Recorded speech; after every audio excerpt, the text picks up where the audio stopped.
Alright, we got a final appeal section on this episode of the Freedom to Draw Unsolved Mysteries. 116 people in the USA have been freed from death row. 1 in 9 prisoners on death row are innocent. In 3 decades, the percent is 4.1. Over 4% are innocent on death row. And for this case, we looked to the Innocent Project, and we found a lot of cases. But let's show you the last episode. This is Ilanka Khan. We don't do any edits here. We don't do any edits here. Let's write this down. Ilanka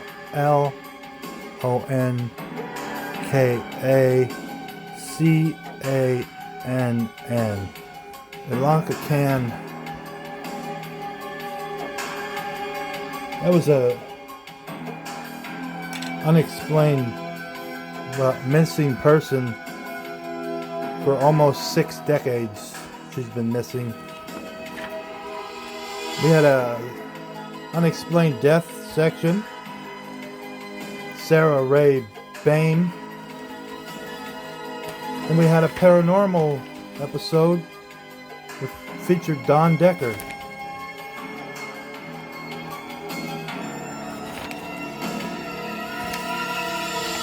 And the final appeal section last time, the one of Eric Freen.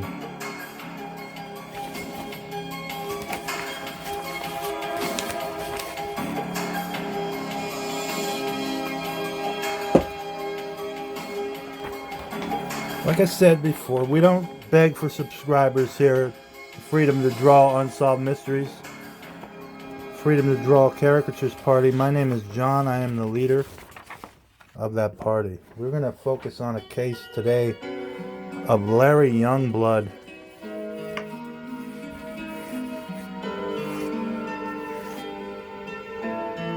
This case happened in Arizona, and the charge for Mr. Youngblood was sexual assault, kidnapping, and molestation. The sentence that he had was 10.5 years. The incident date was October 29th, 1983. His conviction date was February 8th, 1985.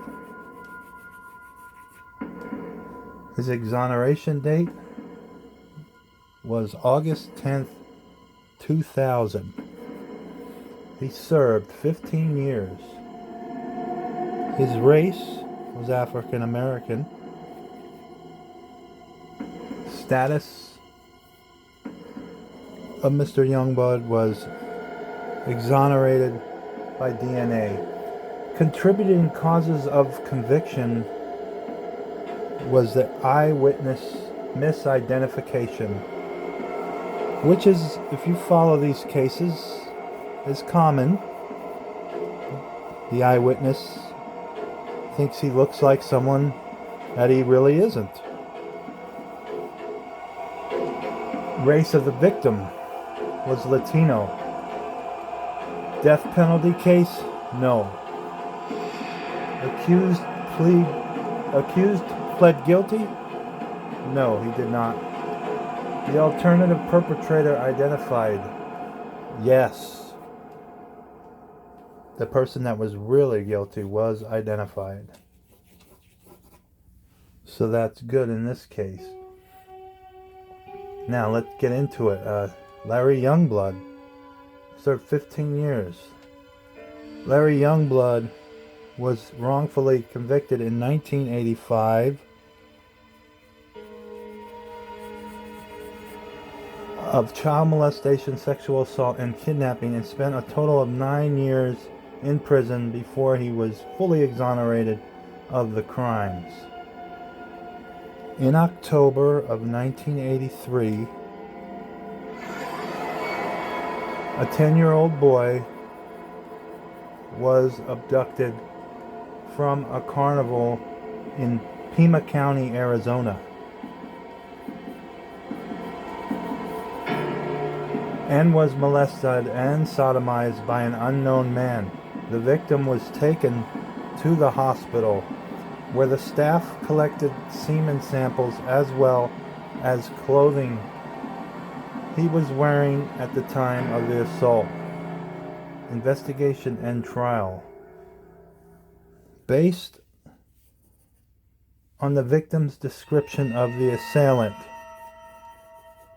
a middle-aged black man with one disfigured eye, Larry Youngblood, who was black and had a bad left eye, became a suspect.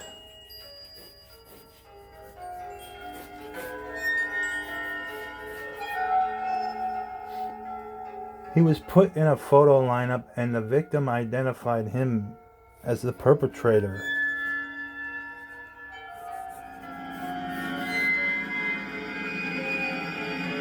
Youngblood maintained his innocence at trial, but the jury convicted him based largely on the eyewitness identification of the victim. He was sentenced to 10 years and 6 months in prison. No serological tests were conducted.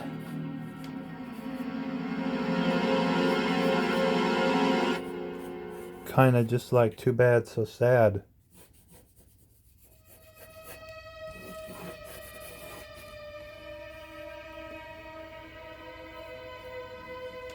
As no serological tests were conducted before the trial, as the police improperly stored the evidence and had it degraded.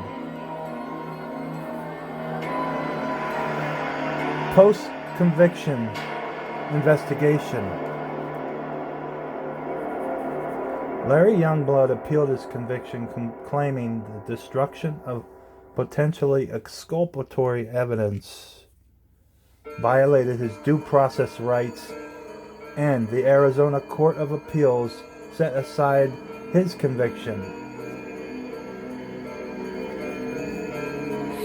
He was released from prison 3 years into his sentence, but in 1988, the Supreme Court reversed the lower court's ruling, and his conviction was reinstated. Arizona versus Youngblood, 488 U.S.51. Youngblood remained free as the case made its way through the Arizona appellate court system a second time, but returned to prison in 1993, when the Arizona Supreme Court reinstated his conviction.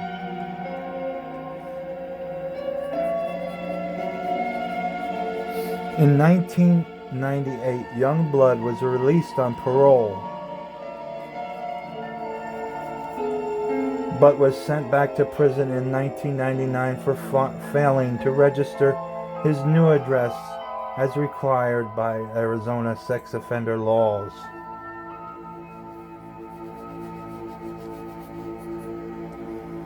In 2000, upon request from his attorneys, Scott McNamara and Carol Whitles, with the Innocent Project, acting as a consult, the police department tested the degraded evidence using new, sophisticated DNA technology. Those results exonerated Youngblood, and he was released from prison in August of 2000. The district attorney's office formally dismissed the charges against Youngblood later that year.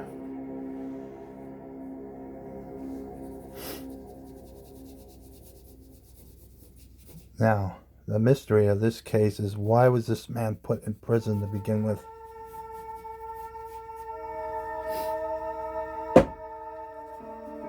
This may remain a mystery. Shortly thereafter, the DNA profile from the evidence was entered into the National convicted offender database. In early 2001, officials got a hit matching the profile of Walter Cruz, who is blind in one eye and is currently serving time in Texas on unrelated charges. In August 2002, Cruz was convicted of the crime and sentenced to 24 years in prison.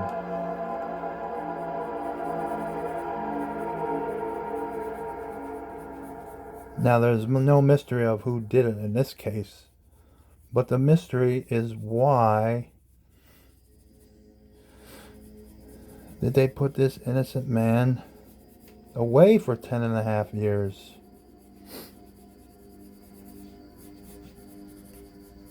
And it was a Texas guy, which makes it even more strange.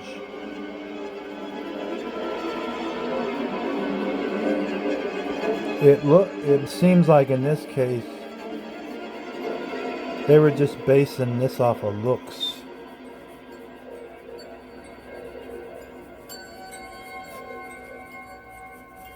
I mean, the guy kind of looks a little bit crazy looking, but that doesn't make you a murderer. So the unsolved mystery in this case is what is wrong with the justice system in today's day and age.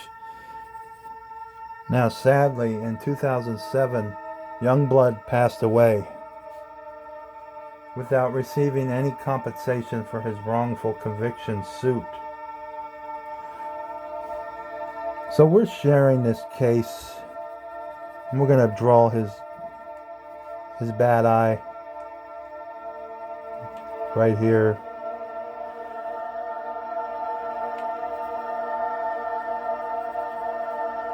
This is a crazy case. Just because someone was black and had a lazy, raw, bad eye, he got put away for 10.5 years.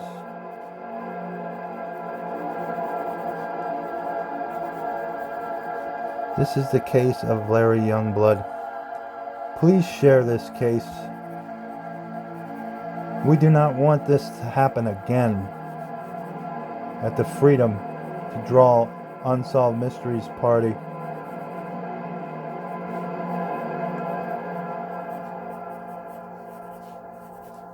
That was his lazy eye right there.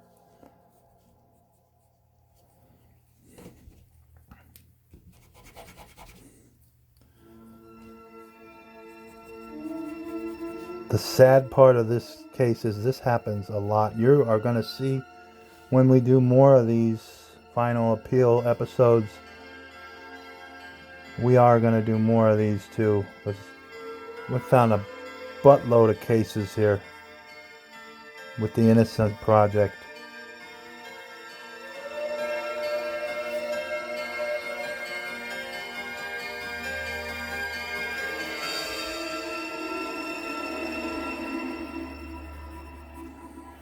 This man really didn't get a free trial, or a fair trial, I should say.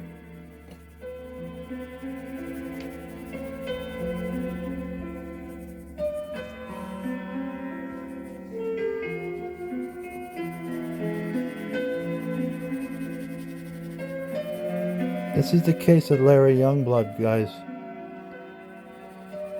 I mean, I could say don't let this happen to you, but how in the world did this happen to him?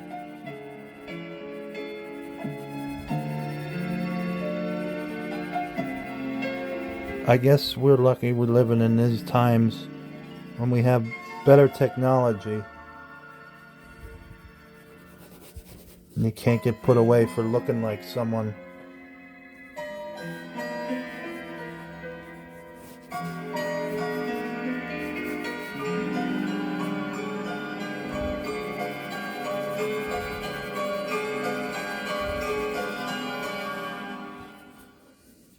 This is kind of what Larry Youngblood looked like, guys.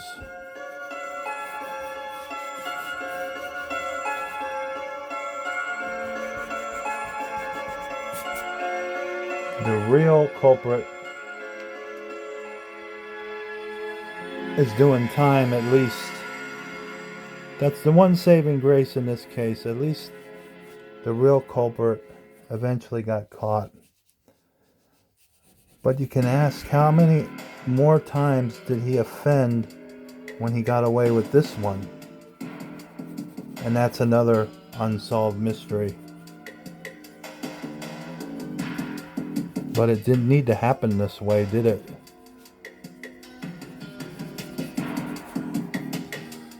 But it did. This guy got robbed 10 years of his life. And he didn't even get a dime for it.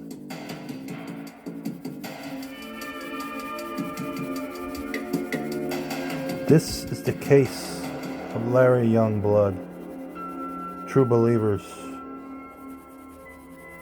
We're about finished up here. This is what this guy looked like. He probably wishes he looked like somebody else, then he would have had 10 years of his life back, right?